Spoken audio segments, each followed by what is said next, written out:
When you are wet felting, aside from your fibre and optional embellishments, you really need very little equipment or supplies. I like to work between 2 layers of bubble wrap, and I recommend that if you're new to wet felting, this is what you also do. So you are going to need 2 rectangles of bubble wrap that are a couple of inches longer and a couple of inches wider than the piece you are laying out. Now, flat felt that is made from 2 or 3 layers of wool tends to shrink approximately 1/3. So if you are new, I recommend that you start with a layout that's about A4 or US letter size, and that you experiment a few times until you are confident to work on a bigger project. So this means that the bubble wrap rectangles, the 2 rectangles that you would need, are going to be a couple of inches wider and a couple of inches longer than your initial layout. You also need a gentle soap and you need warm water. Now, my top recommendation for soap is to use a gentle olive oil soap. If you live in America, Dr. Bonner's soap is very good as well.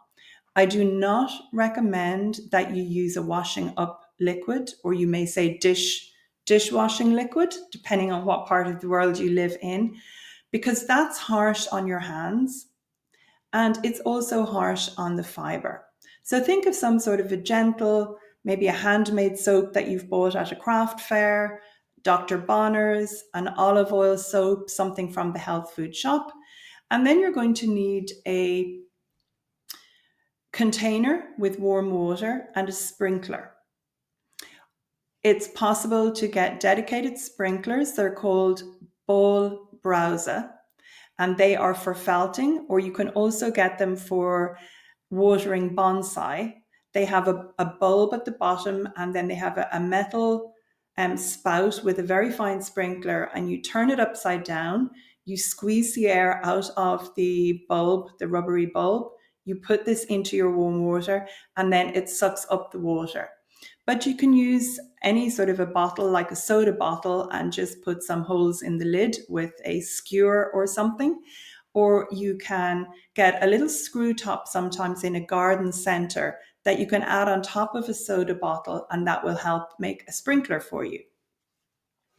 When I started felting, I used to make a soap and water solution and I would sprinkle that on my fiber. What I like to do now, though, is I prefer working with the bar of soap, and then I have a piece of old plastic net curtain that I lay on top of my fiber. And when I'm adding the soap, I just rub the soap on top of the net and I can feel how much I am using. So a felting net or a piece of plastic netting can be very handy. It's not essential. So if you want to get started immediately, really all you need are 2 pieces of bubble wrap. You need your fiber, you need a gentle soap, and you need warm water and a sprinkler. Towels are very handy to dry your hands, but those are just the essentials, and you need to work on a table that you don't mind getting wet. That's it. Have fun.